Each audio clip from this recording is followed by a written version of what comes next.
And then afterwards,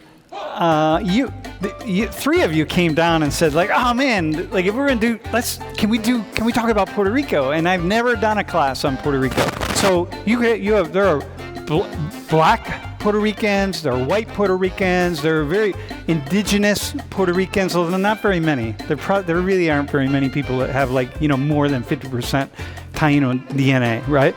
Indigenous. But keep this in mind, all right? As you see that, okay? Puerto Ricans are citizens of the United States. It's like the 51st state, even though it's a commonwealth. And maybe the one reason you'll never be a state is because you'll never be a state. It's because, we got a flag with 50 stars. What are we going to do with the 51st star? You know what I mean? What are you going to do with that? So it's okay. We'll just leave you as you are.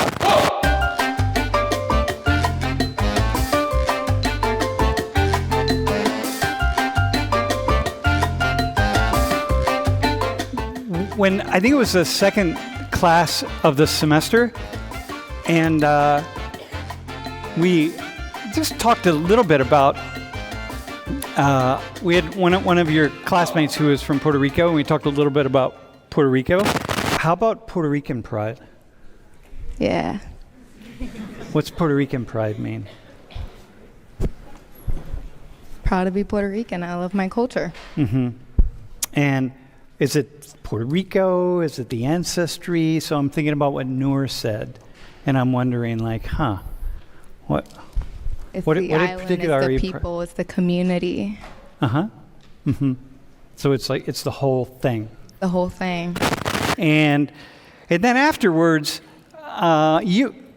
three of you came down and said, oh man, if we're gonna do, can we talk about Puerto Rico? And I've never done a class on Puerto Rico.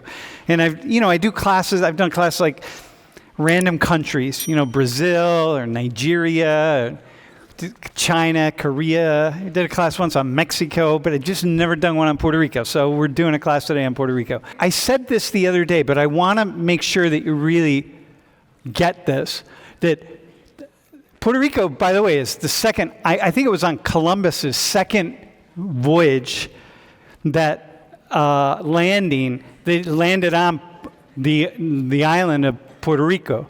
Of course, los indios, were called the Tainos.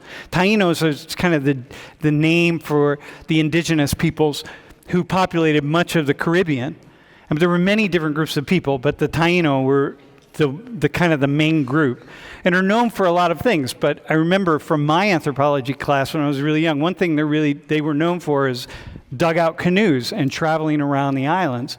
But when you think about Puerto Ricans, as you think about anybody in Latin America, think about Asia, blood and DNA from Asia, from Africa, and from Europe. Okay? So when you look at these 6 people sitting up here, they have Indian blood, indigenous blood, because some of you have blood from Tainos, but you might have it more or less. I see it. I really see it in you. But also African blood and European blood. Okay, so there are black Puerto Ricans, there are white Puerto Ricans, there are very indigenous Puerto Ricans, although not very many. There really aren't very many people that have more than 50% Taino DNA, right? Indigenous. But keep this in mind, all right? As you see that. And by the way, I want to show you something that's kind of interesting. I was going to show this slide the other day. This only indirectly connects to Puerto Rico. So we do what's called biogeographical ancestry, biogeographical DNA testing. And what people have done is they find markers that only exist in the indigenous populations around the world. So if you go back one slide, you kind of pick some population that's been in Mongolia for the past, 4,000 years, 5,000 years, and then you collect samples from them, and you try to identify markers that really only they have. So then when you test DNA, like, Noah here, you test his DNA or you test my DNA, if you find those markers from, Mongolia there, like, oh, you have ancestry from Mongolia. And the same with different parts of Africa and South America and all over, right? So this is biogeographical DNA ancestry testing. So we want to study the African American population. Say like, okay, how black are black people, or how white are black Americans?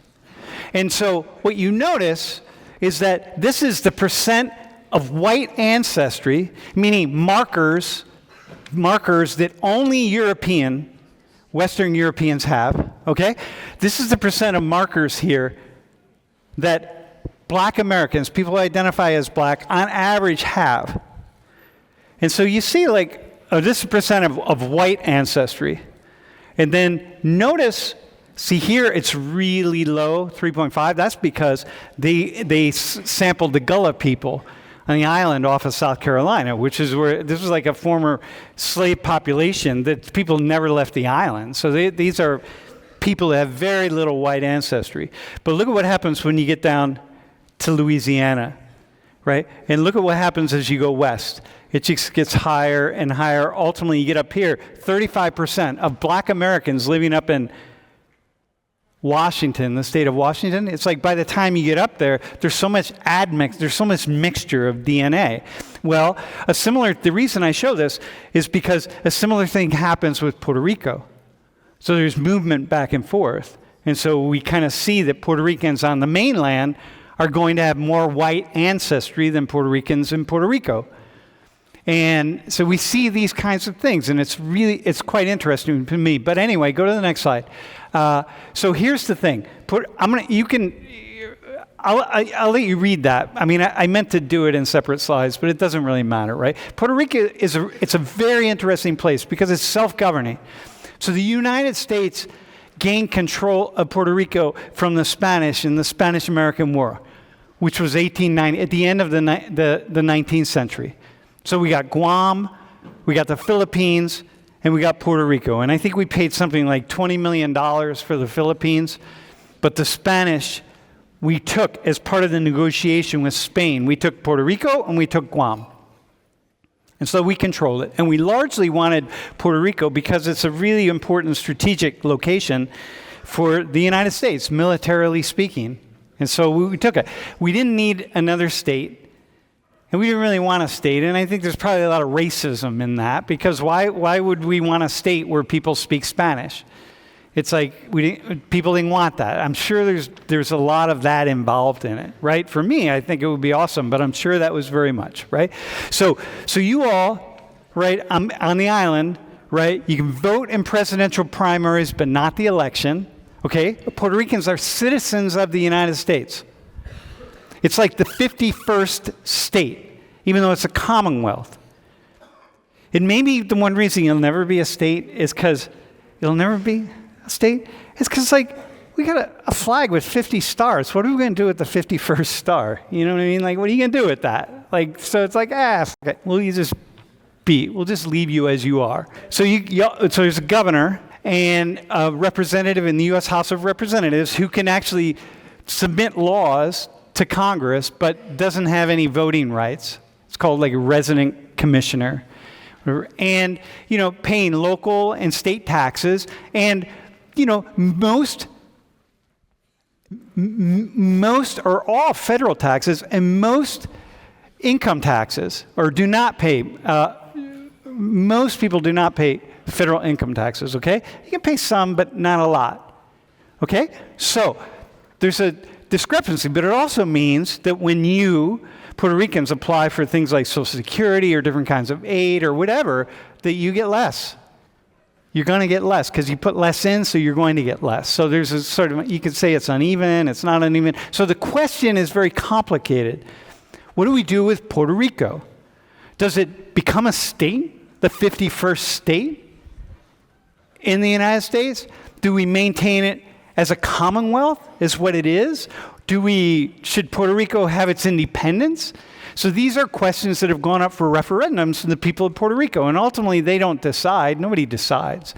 So the Congress decides. Puerto Ricans aren't going to decide this. But the most recent referendum, and I think about 50 or 60% of the island voted, that a little over 50% voted for U.S. statehood. So that's been higher, it's been lower. And the independence movement in Puerto Rico is really weak right now. Like basically very few people are voting for independence. That could change radically, but probably not. It's probably not going to, okay? So it's a very interesting place. So when you see Puerto Ricans, know that, yeah, these are citizens.